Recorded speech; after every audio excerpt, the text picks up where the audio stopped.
මෝඩයෙක් කියලා කවදාවත් ගෞතම බුද්ධ කන්ඩෙම් කළාද මිනිස්සු? මාස්ටර් සිරිවර්ධන, මාස්ටර් ඕෂෝ ඒගොල්ලෝ කවදාවත් මිනිස්සු බැලනවා තෝ මෝඩ කතාවක් කියන්නේ කියලා. නෑ කවදාවත් එහෙම කරන්නේ නෑ. ඒ කියන්නේ මෝඩය කියලා කතා කරත් ඒ කතා කරන්නේ ආදරෙන් කතා කරන්නේ. ඔයාට බුදුරෙක් මෝඩයා හරි කියලා කියනවනම් ඒකත් වාසනාවක් ඇත්ත වශයෙන්ම කියනවා. මූණට හම්බෙලා හරි. අපේ ඔසතුමා බණක් ඔසතුමාගේ සන්‍යාසීන්සලට බණිනව පරිහරන්න එක කතා කියන එක විදිහට කතා කරනවා. ඔව් ඒ කතා කරන මේගොල්ලන් වැන්දගෙන අඬනවා. ඒක නිච්චට ආදරේ මාස්ටර්ට තේරෙනවද? මාස්ටර් බහිල කරමට ඒගොල්ලන් ආදරේ. ඒකෝට බලන්න කොච්චර ඉදින් අතරේ ආදරයක් තියෙනවද කියලා මාස්ටර්යි සන්‍යාසීන්සලා අතර. ඒක වෙනම මේ මිස්ට්‍රි ස්කූල් එකක්. ඔසතුමා කියන්නේ මිස්ට්‍රි ස්කූල් එකක්. ගෞතම බුද්ධගේ තිබිච්ච ස්කූල් එකක් තමයි ඒක මිස්ට්‍රි ස්කූල් එකක්. මේ මිස්ට්‍රි ස්කූල් එකක් කියන්නේ මේ මෙහෙ තියෙන දේවල් නෙවෙයි උගන්වන්නේ. totally different dimension එකක්. ඒක කියන්නේ ලෝකෙන් අපි සිංහල භාෂාවෙන් කියන්නේ ලෝකෙන් ඈතර. ලෝකෙ කියන්නේ මේ අපි අසකන්නාසේ දිව ශරීරයෙන් පාවිච්චි කරන මේ සාමාන්‍ය දැනුම තමයි ලෝකය. ඒතර මේ දැනුමක් නෙවෙයි කතා කරන්නේ බුදු කෙනෙක්.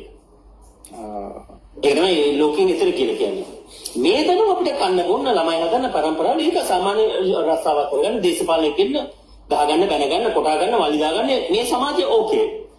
බුදු කෙනෙක් කතා කරන්නේ වෙනම ඩයිමෙන්ෂන් එකක් ගැන. ඒතකොට මේ ඩයිමෙන්ෂන් එක කතා කරලා ඒ ඩයිමෙන්ෂන් එක පේනකොට මේ ලෝවර් ඩයිමෙන්ෂන් එක තියෙනවා දැන් මේ මිනිස්සු ඉන්න ඩයිමෙන්ෂන් එක මේ මනස තියෙන ඩයිමෙන්ෂන් එක ලස්සන වෙන්න පටන් ගන්නවා.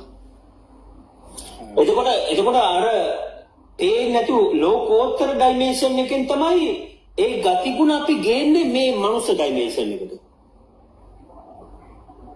එතකොට වැඩිපුර බුදුරු මේ ඩයිමෙන්ෂන් එකට කන්ට්‍රිබියුට් කරන තරමට මම මනුස්ස ලෝකය ලස්සන වෙන්න පටන් ගන්නවා. බුදුරු මේකට කන්ට්‍රිබියුට් කරන්නේ නැති තාක්කල්ම මනුස්ස ලෝකයේ තිරිසන් ලෝකයක්. ඒකට අපි යන්තම් මිනිස්සෙක් වගේ යන්තම් අද කාලා බීලා යාළුවනේ මිත්‍රුනේ කියලා අපි අම්මා තාත්තා අඳුරගෙන අපි කතා කරනවා නම් යම් මනුස්ස තත්ත්වයක් තියෙනවද? ඒ මතක තියාගන්න බුදුරුන්ගේ වැඩක් නිසායි. සමහරට ඔයාලා ඒ බුදුරු අහලවත් නැහැ.